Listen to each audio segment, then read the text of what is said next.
참 기뻐 말로 다 못하네 주 앞서 가며 길을 만드시네. 여러분, 우리는 종종 이런 생각을 합니다. 왜 내가 이해할 수 없는 아픔과 좌절을 경험해야만 하는가? 왜 하나님께서 열심히 일하고 있는 나에게 이런 아픔과 이런 고통을 주시는가? 여러분, 우리는 오늘 하나님의 말씀을 통해서 왜 하나님께서 우리로 하여금 그다란 아픔과 좌절을 경험하게 하시는가? 또한 하나님께서 때때로 우리를 인생의 브레이크를 걸게 하시고 인생의 위기 가운데 인도하시는 이유는 무엇인가? 여기에 대해서 말씀을 통해서 살펴보도록 하겠습니다. 말씀에 보면 야곱의 인생의 브레이크, 야곱의 위기가 나오고 있습니다. 야곱은 20년 동안 열심히 삼촌 라반 집에서 종살이 하다시피 열심히 일을 했습니다. 두 아내를 얻었고 또 다른 아내를 얻어서 4명의 아내와 11명의 자녀를 얻게 되었습니다. 그리고 많은 양떼와 소떼들을, 염소떼들을 얻게 되었습니다. 이제 때가 되어서 삼촌 집을 나와서 도망치다시피 해서 고향으로 돌아가고자 했습니다.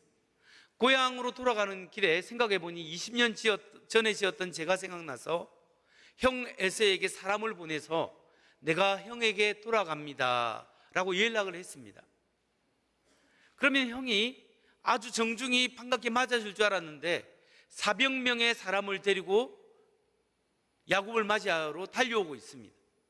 만일 야곱을 반갑게 맞이를 하려고 하면 몇 사람만 데리고 오면 되는데 400명의 사람을 데려온다는 것은 야곱을 치기 위해서 온다고 볼 수 있습니다. 야곱은 이제 맞아 죽게 생겼구나 라고 생각하면서 위기에 빠지게 되었습니다. 재산을 2대로 나누고 그리고 형에게 보낼 선물을 3대를 나누어서 준비하고 하나 형에게 보냈습니다. 모든 가족을 야복강을 건너게 하고 자기는 야복강가에서 그 밤을 지새우면서 인생을 돌이키고 돌아보고 하나님께 기도하게 되었습니다. 그런데 갑자기 어느 사람이 야곱을 덮치기 시작합니다. 야곱을 넘어뜨리려고 합니다. 처음에는 자기를 죽이려고 하는 자객인가 생각했는데 그게 아닙니다. 이 사람은 자기를 해하려고 하는 게 아니라 그저 넘어뜨리려고 실험하고 있는 사람이었습니다. 실험을 하면 할수록 발견했습니다. 예사 사람이 아니구나, 하나님의 사람이나 하나님이구나를 알았습니다. 그래서 그 하나님의 사람 하나님을 붙잡고 야곱이 나에게 축복하여 주옵소서, 야곱이 하나님께 매달리게 되었습니다. 바로 그 지점을 야곱은 버니엘, 하나님의 얼굴이라고 명명하고 축복을 받게 되었습니다. 오늘 우리는 이 말씀을 통해서 하나님 때때로 왜 우리에게 인생의 브레이크를 거시고 위기 가운데 인도하시는가, 또 우리는 그 인생의 위기 가운데 어떻게 승리하는 삶을 살 수 있겠는가, 여기에 대해서 살펴보도록 하겠습니다. 성도 여러분, 하나님께서 우리의 인생에 브레이크를 거시고 왜 우리를 위기 가운데 인도하실까요? 첫 번째, 그 이유는 하나님은 우리에게 진정한 복을 주시기 위해서 그렇게 행하신다는 겁니다. 우리가 의지하고 우리가 의존했던 그것을 내려놓고 오직 하나님만을 의존하게 하게끔 하기 위해서 하나님 그렇게 인도하실 때가 있습니다. 지금까지 우리는 때때로 우리 자기 만족, 내가 나의 힘을 의지하여 살아오던 것을 하나님은 그것을 제거해 버리시고 우리를 절게 만드십니다.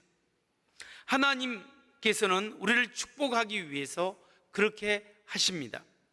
우리가 여전히 자기를 의존하고 자기 실력을 믿고 자기 자존심대로 열심히 살아가지만 하나님께서는 그것이 축복이 아니기 때문에 진정한 복을 주기 위해서 우리가 가장 의존했던 것을 내려놓게 만드신다는 겁니다. 여러분, 야곱은 참으로 강한 사람이었습니다. 야곱은 하나님을 의지하고 하나님을 경외하면서 산다고 했지만 사실 야곱은 그동안 수없이도 하나님의 도우심을 경험했지만 여전히 하나님을 잠시 옆에 두고 자기 힘으로, 자기의 능력으로, 자기의 깨로, 자기의 손과 발로 인생을 성공하고자 열심히 달려가고 노력했던 사람이었습니다. 그런데 이제 자신의 힘과 능력을 의지하며 살아갔던 그 삶의 한계에 도달하게 되었습니다. 이제 약속의 땅 가나안 땅 아버지가 있는 그곳으로 돌아가고자 했을 때 자기 형 에스가 400명의 군사 400명의 사람을 데리고 달려오고 있습니다. 이제는 자기가 어떻게 할 수 있는 도리가 없습니다. 할 수 있는 대로 양떼를 두 떼로 나누고 형이 한 떼를 치면 한 떼는 도망가리라는 계획도 세우고 형에게 주는 선물도 세 떼를 나누어서 하나 받고 두 개 받고 세 개 받고 형의 마음이 풀리게 하는 인간적인 깨를 썼지만 과연 형이 자기를 반겨줄 것인가, 자기를 용서해 줄 것인가 굉장히 불안하기 시작했습니다. 가족을 다 야복강을 건너게 하고 자기만 홀로 남았습니다. 하나님, 나를 좀 도와주세요. 하나님, 나의 열심히 살아왔지 않습니까? 나를 좀 도와주세요. 그때 하나님과 야곱은 씨름하기 시작했습니다. 야곱은 하나님과 씨름했지만, 어떤 사람과 씨름했지만 그 상대가 정말 하나님인지 누군지 맨 처음에는 몰랐습니다. 그러나 씨름을 하면서 하나님인 것을 발견하게 되었습니다.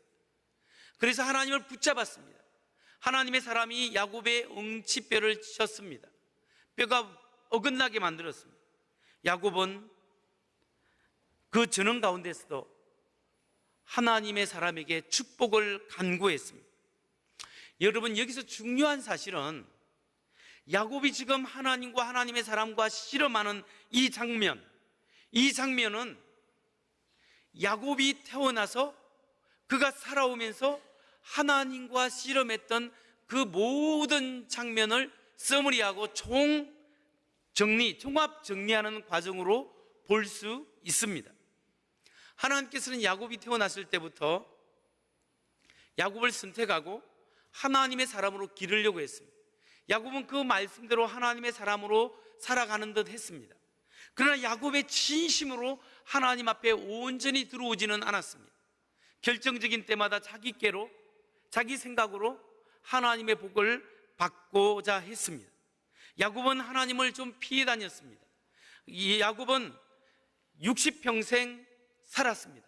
지금 이때가 야곱이 60 정도 되었는데 60평생 살면서 하나님과 씨름하면서 하나님의 때로는 은혜를 받고 때로는 하나님의 도우심을 받았지만 많은 경우에 있어서 자기 마음대로, 자기의 깨로, 자기의 노력으로 하나님을 피해 다니다가 이제 인생의 마지막 위기의 순간에 약복강가에서 어쩔 수 없는 순간에 하나님과 씨름하게 되었습니다. 그때 하나님께서 야곱을 꺾기 위해서 최후의 수단으로 야곱의 엉치뼈를 쳤습니다. 뼈가 어긋나게 되었습니다. 여러분, 하나님은 때때로 우리와 씨름을 하십니다.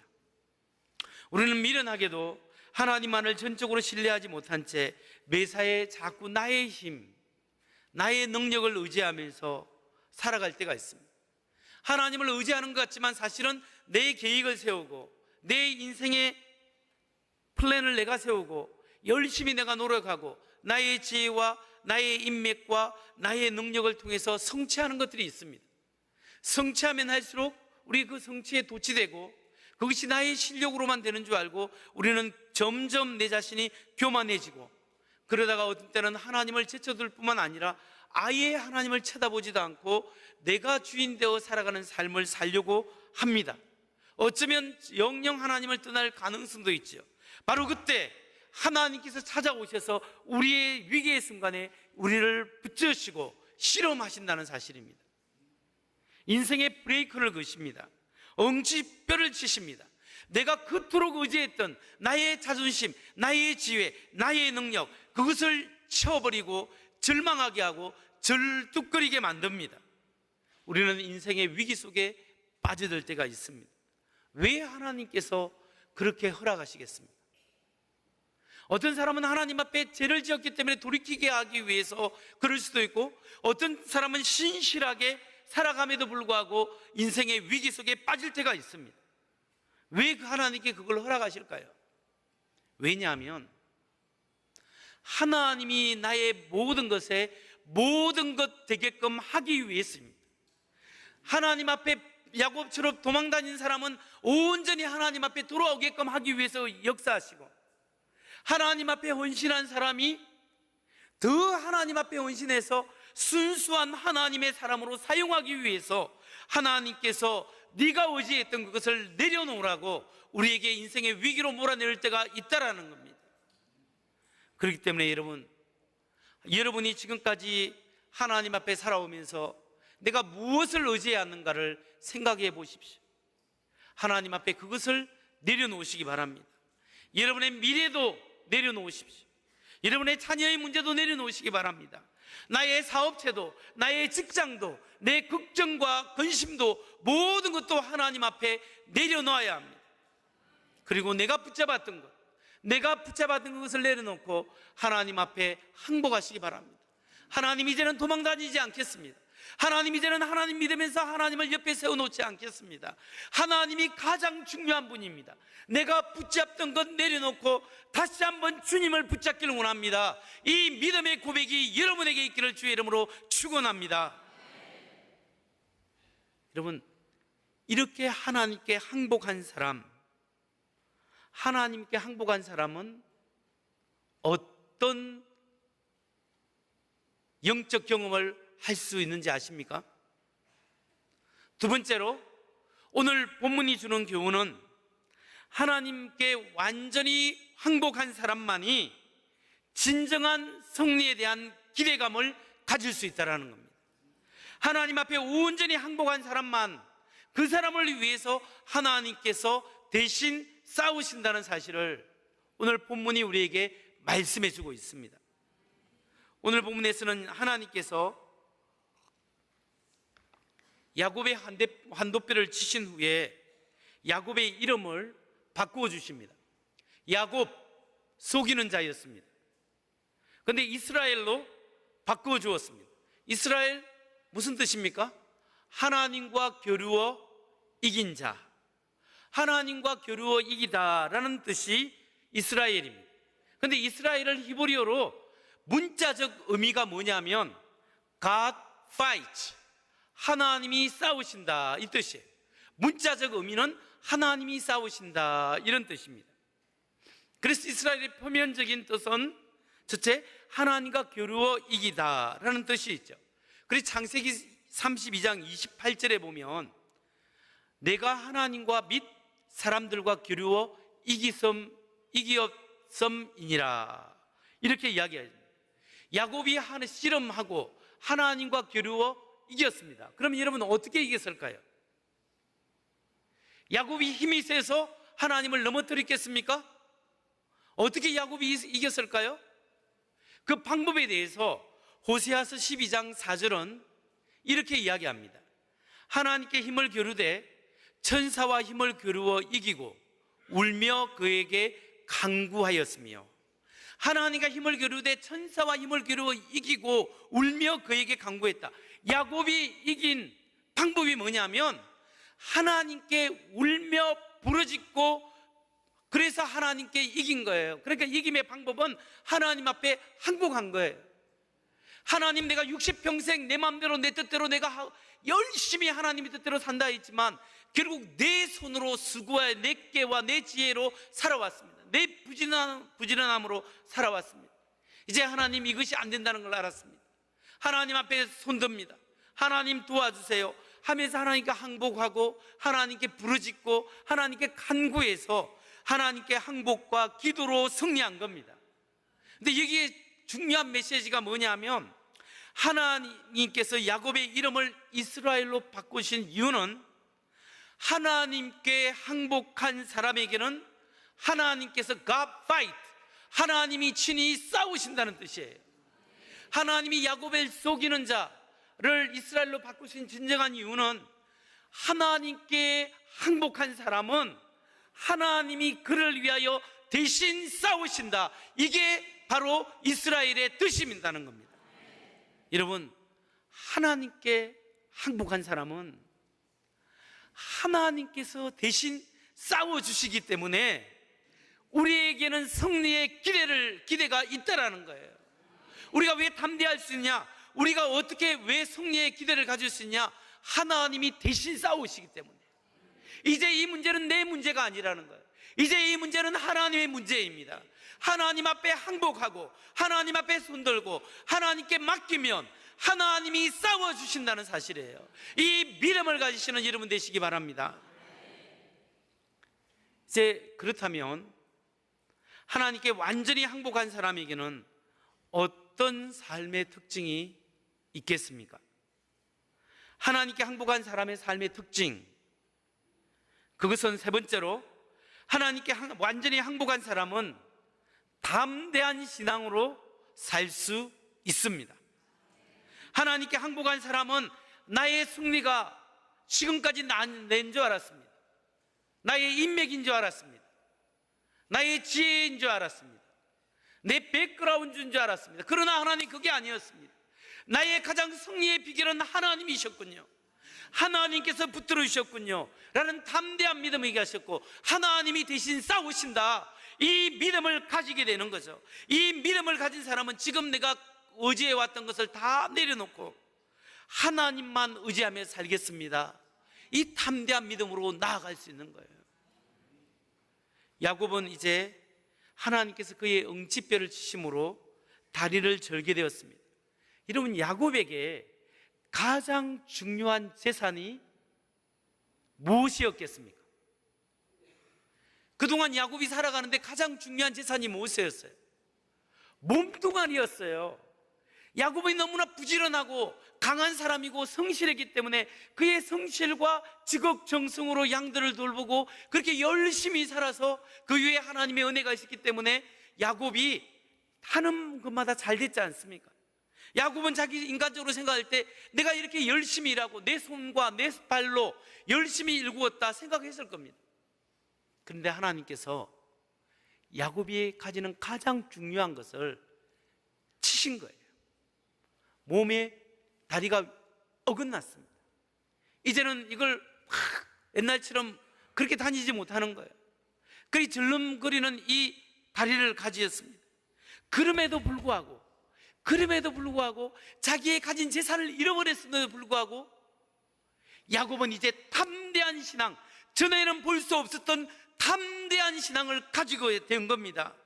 가장 소중한 것을, 자기 몸뚱아리를 잃어버리고 가장 담대한 신앙을 야곱이 가질 수 있었던 거예요. 이걸 우리가 어떻게 알 수 있냐? 창세기 32장 29절 보세요. 29절에 보면 야곱이 그 씨름한 사람의 이름을 묻습니다. 당신의 이름이 무엇입니까? 내게 이름을 알려주십시오 라고 하니까 그 하나님의 사람이 어찌하여 내 이름을 묻느냐? Why do you ask my name? 왜 네가 나의 이름을 묻느냐? 라고 이야기합니다. 그러면서 하는 말씀이 어찌하여 내 이름을 묻느냐? 이 말은 무슨 뜻이냐면 내가 정말로 내가 누구인지 아직도 모르겠느냐? 이렇게 되묻는 말입니다. 왜 이렇게 되묻고 말씀하셨겠습니까? 밤새도록 씨름했다지 않습니까? 밤새도록 씨름을 했는데 그렇게 하면서 몇 시간 동안 했는지 모르겠습니다. 그렇게 하면서 야곱이 이 사람을 얼굴을 보고 이 사람과 함께 씨름하면서 이 사람이 누군지를 몰랐겠습니까? 알았습니다. 알았으니까 나를 축복해 주세요 라고 한 거잖아요. 바로 직관적으로 알았어요. 이 사람은 하나님이구나, 하나님의 사람, 천사구나, 그 중에 하나구나, 하나님이 보낸 사람이구나, 이걸 직관적으로 안 거예요. 네가 내가 누군지를 알면서도 왜 묻느냐? 네가 알고 있지 않느냐? 이런 뜻이에요. 그래서 야곱은 그곳의 이름을 버니엘, 하나님, 버니, 얼굴, 하나님의 얼굴이라고 그 지역을 명명한 거예요. 30절을 보세요. 하나님의 얼굴 버니엘이라고 하면서 내가 하나님과 대면하여 보았으나 내 생명이 보존되었다. 내가 하나님과 대면하여 보았으나 내 생명이 보존되었도다, 이렇게 고백한 거예요. 여러분, 이 부분을 주목하세요. 이게 쇼킹한 말이에요. 왜 그러냐면 옛날에 이스라엘 사람들은 하나님의 얼굴을 보면 죽는다고 생각했어요. 하나님의 얼굴을 보면 죽어요. 그런데 야곱이 밤새도록 씨름하면서 그 사람의 얼굴을 봤어요. 하나님의 천사면 하나님을 대표하는 사람이에요. 하나님을 받거나 하나님의 천사를 봐서 하나님을 대표하는 사람을 봤는데, 내가 하나님을 봤지만 아직 죽지 않았구나. 그러면서 생긴 믿음이 뭘까요? 오늘 여기서 버니엘을 통해서 우리에게 주시는 메시지가 뭐예요? 내가 하나님의 얼굴을 봤음에도 불구하고 살았는데, 나를 향해서 달려오는 형 에서의 얼굴을 본다고 손, 내가 죽을 소냐, 이 고백인 겁니다. 내가 하나님의 얼굴을 봤어도 내가 살았는데, 지금 나를 죽이기 위해 달려오는 형의 얼굴을 봤다고 해서 내가 과연 죽겠느냐, 하나님이 지켜주지 않겠느냐, 이 믿음의 고백을 하게 된 거예요. 그래서 버니엘, 하나님의 얼굴이라고 그 장소 이름을 이야기하고 있는 겁니다. 여러분, 창세기 32장 11절을 보면 야곱이 형을 만나기 전에 엄청나게 고민을 하는 거예요. 보세요, 같이 한번 읽겠습니다. 시작. 내가 주께 간구하오니 내 형의 손에서, 에서의 손에서 나를 건져내시옵소서. 내가 그를 두려워하면 그가 와서 나와 내 처자들을 칠까 겁이 나기 때문이다. 형이 400명의 군사를 데리고 온다는 소식을 듣고 야곱은 벌벌 떨기 시작했습니다. 내가 지금까지 내 힘으로 열심히 살아왔지만 이제 형이 나를 치면 어떻게 할까? 나는 죽어도 모르지만, 죽어도 좋겠지만 내 처자식들과 다 죽게 생겼으니 이게 어떻게 될 것인가? 하나님, 다 좀 도와주세요. 하나님, 이제 이것은 내 힘으로 할 수 없습니다. 하나님 좀 도와주세요. 야곱은 하나님 앞에 두려움과 떨림이 있었어요. 그래서 혼자 남아서 그 야복 강가에서 하나님 앞에 기도하며 실험한 거예요. 이 버니엘 사건은 야곱이 두려움 가운데 하나님 앞에 나를 좀 도와주세요 부르짖었던 기도의 응답입니다.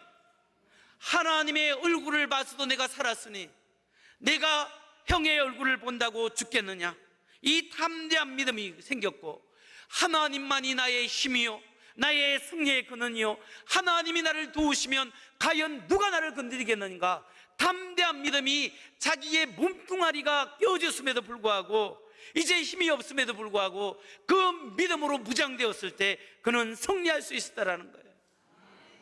성도 여러분, 우리가 하나님을 믿는다고 하지만 나의 잔재주를 활용할 때도 많고, 나의 능력을 가신할 때도 있고, 나의 백그라운드를 생각해서 하나님 잠시 사이드에 접어두고 나의 지혜로 승리 얻으려고 합니다. 그런데 거기에는 불안해요. 인간적인 생각과 나의 능력에는 한계가 있기 때문에 항상 불안합니다. 조금만 사업에 흔들리면 아이고, 이렇게 일이 잘 되면 이거 망하는 거 아닌가, 이번 일이 잘못되면 어떻게 하지, 불안한 가운데 항상 살아가게 됩니다. 야곱도 그랬습니다. 그러다가 약복강가의 위기에 직면하게 되는 것입니다. 우리가 내 인생의 약복강가에 직면했을 때 하나님을, 자신을 의지하고 내 능력을 의지하고 나의 백그라운드를 의지한 모든 것을, 그것을 하나님 앞에 내려놔야 합니다. 그것이 나의 힘의 근원이 아닌 것을 우리가 알게 됩니다. 그리고 하나님께서는 그것을 무너뜨려 버립니다. 왜 그렇게 하십니까? 내가 지금까지 성공하고 여러분과 제가 지금까지 오고 이 자리까지 온 것은 너의 지혜와 너의 재산과 너의 백그라운드가 아니다. 내가 뒤에서 너를 축복이기 때문에, 내가 너와 함께 있기 때문에, 내가 너를 붙잡고 있었기 때문에 너의 힘의 근원은 나 자신이다, 나 여호와 하나님이다. 이걸 알게 하기 위해서 하나님께서 그 길로 몰아갈 때가 있다라는 겁니다. 그렇기 때문에 여러분, 인생의 위기 속에서 하나님 앞에 빨리 항복하고, 전에도 항복했지만 온전히 하나님 앞에 들어오시기 바랍니다. 온전히 손들고 들어오시기 바랍니다. 나의 능력이 아니었습니다. 나의 지혜가 아니었습니다. 나의 인맥이 아니었습니다. 주님이었습니다. 하나님이었습니다. 하나님이여, 오늘 이 부족한 종이 오늘 깨닫지 못했는데 말씀을 통하여 내가 이 위기 가운데 하나님을 봅니다. 하나님을 봅니다. 하나님, 주님을 바라볼 때 내가 죽는 것이 아니라 내가 다시 사는 것을 믿습니다. 하나님, 이 믿음으로 살아가는 사람은 반드시 하나님이 그 사람을 통하여 역사하실 것입니다. 그 사람을 들어 쓰실 것입니다. 믿음으로 승리하시기 바랍니다. 때로는 우리가 부딪히는 어려움과 역경들 속에서 하나님은 우리에게 말씀하십니다. 우리와 실험하십니다. 네가 붙잡는 것 내려놔라. 네가 아니었다. 내가 너를 함께하지 않았느냐. 나의 은혜의 문 안으로 들어와라. 자꾸 들어왔다 나갔다 하지 말고 내 안에 온전히 들어와라. 내가 너를 붙잡아 주겠다.